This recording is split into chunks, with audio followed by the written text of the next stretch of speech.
Shalom. This week we are reading Parashat Toldot. It's the 6th Torah portion in Sefer Bereshit, the book of Genesis.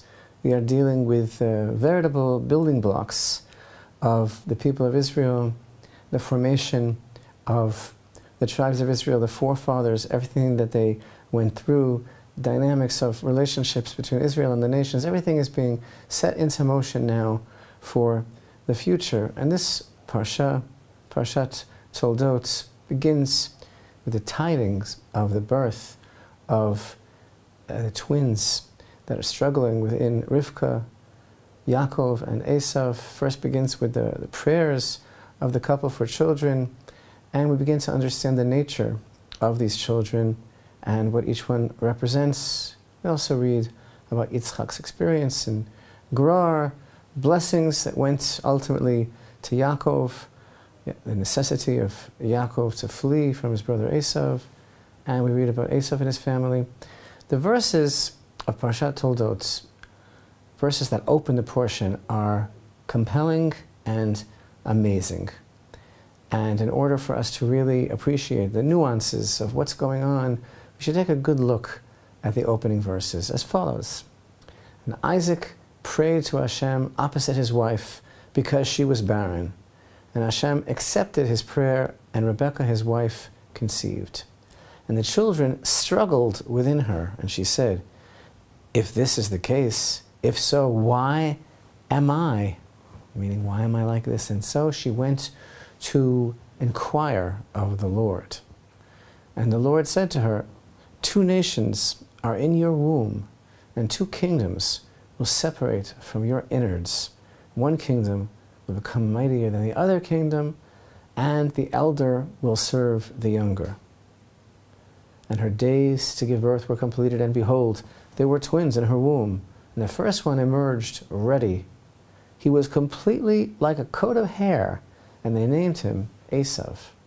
And afterwards, his brother emerged, and his hand was grasping Esav's heel, and he named him Jacob. Now Yitzchak, Isaac, was 60 years old when she gave birth to them. And the youths grew up, and Esau was a man who understood hunting, a man of the field, whereas Jacob was an innocent man, dwelling in tents. And Yitzchak loved Esav because his game was in his mouth, but Rivka loved Yaakov. Now Yaakov cooked a pottage, and Esav came from the field, and he was faint. Esau said to Yaakov, "Pour into me some of this red stuff, for I am faint." He was therefore named Edom. Edom is red. And Yaakov said, "Sell me as of this day your birthright." And Esau replied, "Behold, I'm going to die, so why do I need this birthright?" And Yaakov said, "Swear to me as of this day." So he swore to him, and he sold his birthright to Yaakov. And Yaakov gave Esau bread and a pottage of lentils, and he ate and drank and arose and left, and Esau despised the birthright. You know, there are so many ideas in what we just read. Who is Yaakov? Who is Esau? Why is Esau called red? Just because he called the food red. What does he mean? Pour it into me. Why did he despise the birthright? There are so many ideas here of what they represent, and the fact that they also represent an inner struggle within each one of us, force of Yaakov and the force of Esau. But that concerns me less at the moment.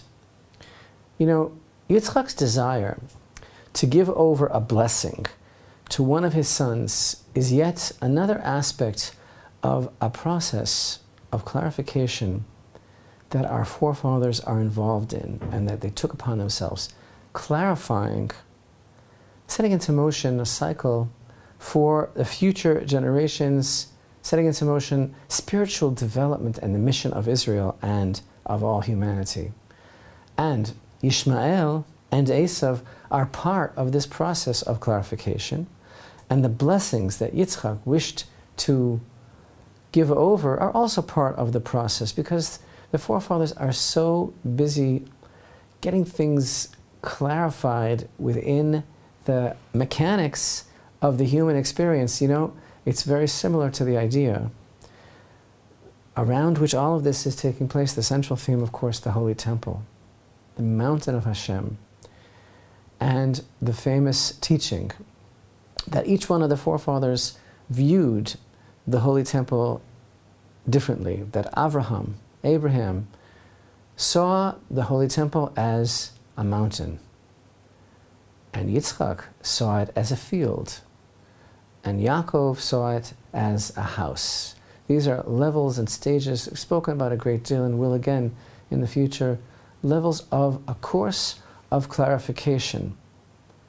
The development of the concept of the Holy Temple and its relationship with all humanity. So this Parsha, it's full of wonder, really. It's full of mystery. And there are two central issues that really need to be examined and understood. And one issue is the birthright. What is it? What does it represent? Why did Esav disdain it? And the other is Yitzchak's blessing, which obviously carried tremendous spiritual power. Now, regarding the birthright, the verse makes it quite clear that Esav was not interested in it. He despised it and sold it for a meal. This is because the birthright represents not so much privilege as responsibility for the betterment of humanity through the service of God in this world. Living life connected to and for divine purpose. That's Israel's legacy, and Esav disdains it. But regarding the blessings, those Esav did want. One of the greatest mysteries of Parshat Toldot is why did Yitzchak prefer Esav over Yaakov? It's a really interesting idea of how Rivka, their mother, knew the true nature of the children that were struggling in her womb that caused her to just absolutely spin into a mode of tremendous chaotic wonderment and doubts and anxiety over who these children are. And she knew that it was her responsibility to guide their future. But Yitzchak, he was just so focused on Esav being the man. We read earlier, and Isaac loved Esav because his game was in his mouth, but Rebekah loved Jacob. A conventional wisdom on these words is that Rivka came from a certain background. She had some exposure in the past to deceivers and charlatans and manipulators. That's the kind of family that she came from. Her father was a deceiver. Her brother was a deceiver. But Yitzchak had a certain purity and naivety. When it came to seeing the bad in Esav, he couldn't see it. The translation that we read earlier, I consider it to be a bad translation. And the words kitzayit befiv in Hebrew were translated as his game, Esav's game, was in his mouth. But I'd like to take those English words, which literally means that he hunted with his mouth, and I'd like to turn around the English words of the bad translation and read it as he played mouth games because he was a deceiver. He feigned religious piety and fervor, making up ridiculous questions to ask his father to give him the impression that he was really just a good boy who wanted to serve God, when in reality, Esav wanted to destroy God. He wanted to destroy everything. He wanted to destroy God's presence in this world. So the character and the nature of these children is well known from the beginning and was following a certain pattern that Rivka sensed was established even before they were born. As we read, and the children struggled within her, and she said, "If this be so, why am I like this?" And she went to inquire of the Lord. And what was the answer she received? And the Lord said to her, "Two nations are in your womb, two kingdoms will separate from your innards. One kingdom will be mightier than the other kingdom, and the elder will serve the younger." Now, everything that we read here in these enigmatic verses, it's not of no meaning. You know, we read that the day of the sale of the birthright, in exchange for some red stuff, as Esav called it, we read about Esav. He came in tired from the field. He was faint. What tired him out so? Our sages have a very specific concept, tradition, teaching about Esav's activities on that day. On that day, he raped a betrothed woman and committed murder. He also denied the existence of God and showed contempt for the birthright and desired his father's death and sought to murder his brother, causing Yaakov to depart from his father. And then, of course, Esav went to Ishmael at the end of the parsha and deepened his alliance with Ishmael by marrying one of his daughters. Esav, in short, is a murderer. It's in his blood. The hands of Esav, Yitzchak said later. His hands are the hands of Esav. But Yaakov, that Ish Tam described in our translation as an innocent man, a wholesome man, dwelled in tents. He was a scholar. He sought the word of Hashem through the Torah. Now, a scholar might also have to kill. A Torah scholar can and should be a soldier, the classic poet-warrior. But a Torah scholar cannot be a murderer. And there's one thing in particular that I'd like to explore. So we have to really open our minds and hearts to some very elusive and interesting teachings. You know, we're going to be reading in the Parsha that when the boys, they were actually older at the time, 63 years old, Yaakov and Esau, when they came in for the blessing, you know, Yitzchak was blind. And this is why Rivka decided on a route of what some might see as subterfuge. Rivka knew this is what had to happen, but Yitzchak was blind. And again, this question, why did he prefer Esav, whereas Rivka knew what this was all about? So there is a midrash that cites 3 or 4 reasons as to what caused Yitzchak's blindness. And they're all offered as alternatives. One reason that's offered is that, you know, Esav, he married some women that were actually terrible idolaters. And while living in his parents' home, he married these women that were constantly making all sorts of pagan offerings to false gods. And the smoke of these idolatrous offerings got in Yitzchak's eyes and caused him to be blind. There is another idea that the Midrash tells us, and again, all of these concepts are metaphorical, allegorical, and convey vast and deep ideas through the beautiful vehicle, the poetic vehicle of the Midrash. So in addition to this one possibility that's considered that it was the smoke of Yitzchak's daughters-in-laws, their pagan offerings that caused him to go blind. Another concept, another teaching is that at the time of the Akedah, the time that Yitzchak was bound on the altar, when our father Abraham bound his son Yitzchak upon the altar on Mount Moriah, on the Temple Mount, the spot of the altar in the Holy Temple, that moment, while Abraham raised his hand with the knife, the ministering angels looked down, ministering angels in heaven looked down on the scene, and they saw what was going on, and they cried. And in fact, there's an allusion in a verse in the book of Isaiah, chapter 33, and verse 7 says, "Behold, their heralds cried out outside, messengers of peace wept bitterly." And while the verse refers to the messengers who brought the news that Sancherib had overrun Judah and was headed for Jerusalem, on the simple level, there's a tradition that this verse is actually, it's a homiletical interpretation. It's alluding to the angels of heaven who wept at the sight of Yitzchak being bound on the altar. And those teardrops fell into Yitzchak's eyes and caused him in old age to become blind. First of all, if this is the case that the angels' teardrops fell into Yitzchak's eyes, it's a beautiful metaphor for the pathos of the human condition. You know that the angels were crying. It's about man, how man is striving to connect himself completely to godliness and how difficult that is while his soul is in the body. And of course they're crying because of the sheer pathos of Abraham's situation, his obvious conflict and wanting with all his heart to fulfill Hashem's will, and his terrible conflict at having to bind his son to the altar. So here's the language of that midrash. We have to pay close attention, and it says, their teardrops fell, this is word for word, their teardrops fell into Yitzchak's eyes and left their impression there. This is what our sages stated. In his eyes, and when he became advanced in age, his eyes were darkened, i.e. he became blind. So I'm like wondering to myself, because I know that every word of the Midrash is so holy, why are the sages telling us that he went blind later? Is this some sort of time release? Why did it affect him later in older age? Why not immediate?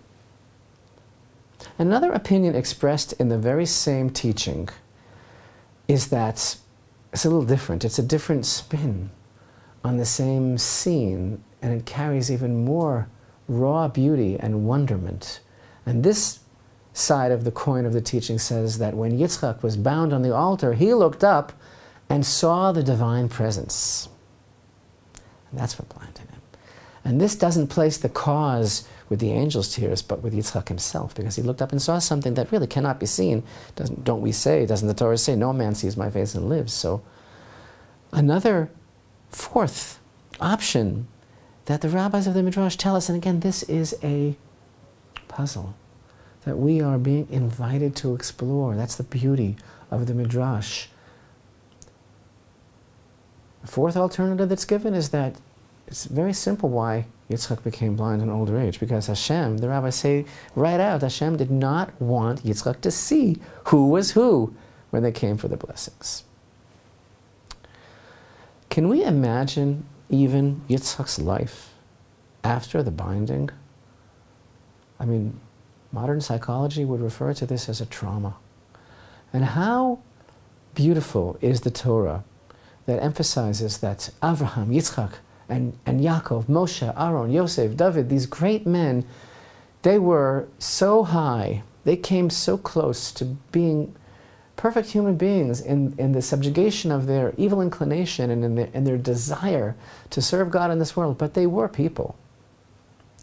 And therefore we can learn something from everything in their lives, life lessons as men, even though we are not like them, because they were people that are the way people should be, and they were so close to godliness, and they were so full of holiness. But on a simple level, talk about trauma, how totally focused Yitzchak must have been the rest of his life with every fiber of his being on Hashem's presence in this world, on the reason for existence, how his consciousness must have been so uniquely undivided from God's will because he had been prepared to make that ultimate sacrifice.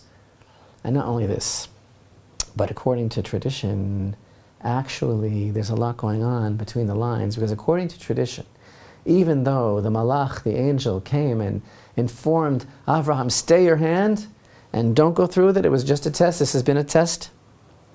Actually, according to this rather esoteric teaching, it's too late, because Yitzchak's soul left him. He was so aghast when he saw what was going on that he passed away, and the fire on the altar consumed him. But he came back to life, and in fact the sages of this tradition relate. This is the source in the Torah for the belief in the resurrection after death, because it already happened. It happened to Yitzchak. He came back to life. And in itself, again, all of this on so many levels of meaning, on the level of homily, what a powerful metaphor that is for the existence of the Jewish people.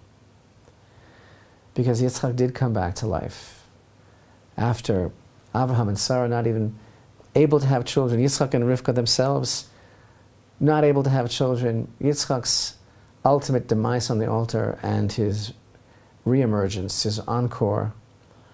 This is a metaphor for the existence of the Jewish people, and I digress, but it's true that while some Jews are bound on the altar and are consumed and do not come back, at least not before our eyes, like this week here in Jerusalem when 4 Jews were literally butchered, hacked to death by Palestinian terrorists in a local synagogue during morning prayers, maybe even as they read the portion of the prayers that recall the binding of Isaac.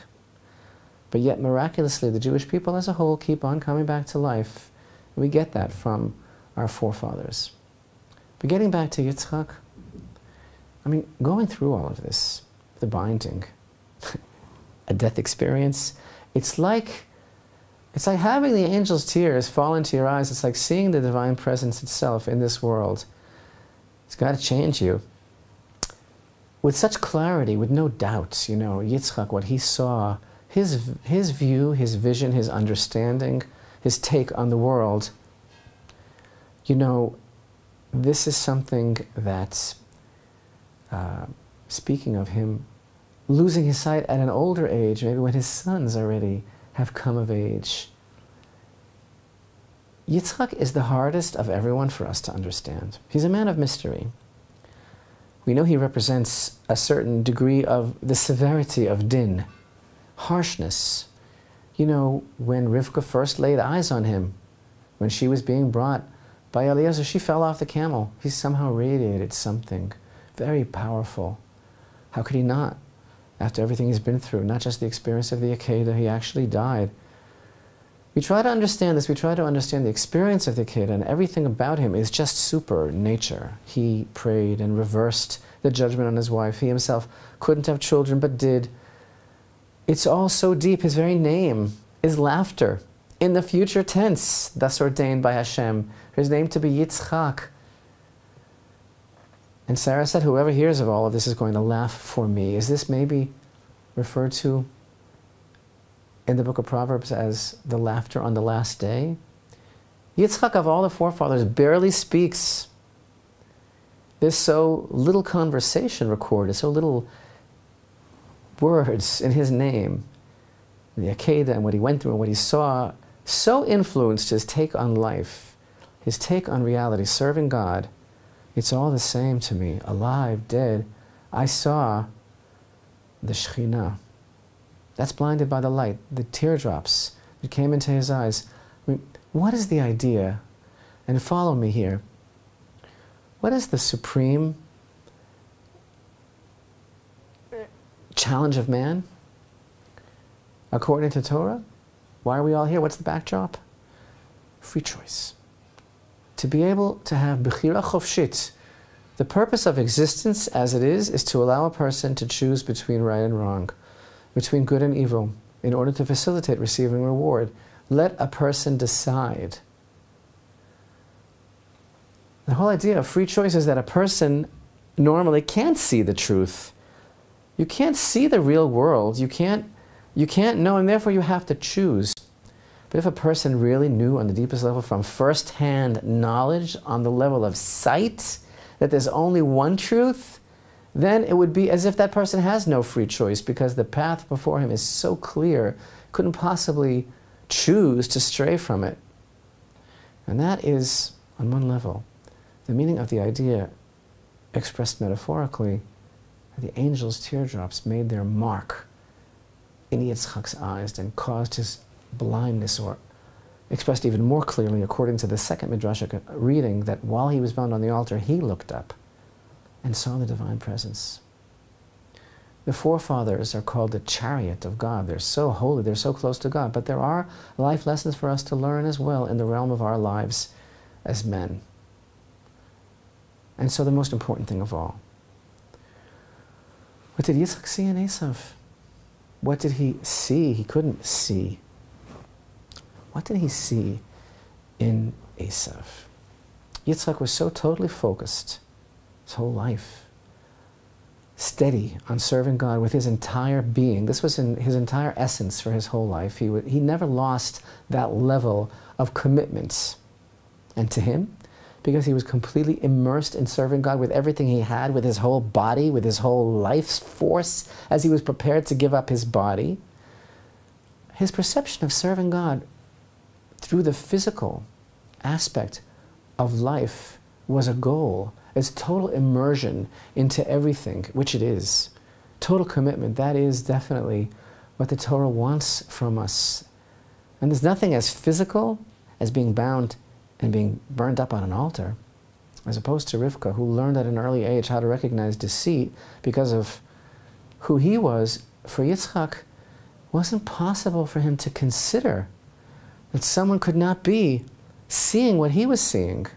He so believed in the loftiness of serving God through everything that he's given in this world, through every fiber of our being, with every aspect of the physical being, that when he saw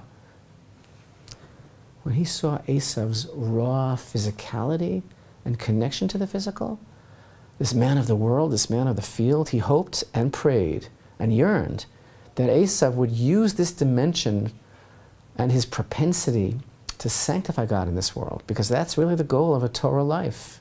This is a very important concept. We're not supposed to be separated, aloof. We're supposed to find God in this world, make his light stronger in this world. Using this world, we believe that this world can be elevated. Who better to do that than a person who is totally immersed in this world? But a Torah person doesn't murder. And the hands of Esav were bent on destruction, and Rivka knew that Yaakov's approach to bringing the light of Torah into this world and sanctifying life through Torah was the only viable approach and hope for man. And this is a fundamental Torah teaching, because Torah sanctifies this world and seeks its elevation. But Esav was fundamentally flawed and even denied God, because his desire for physicality with no borders, with no boundaries, with no limits, was an image of a different legacy.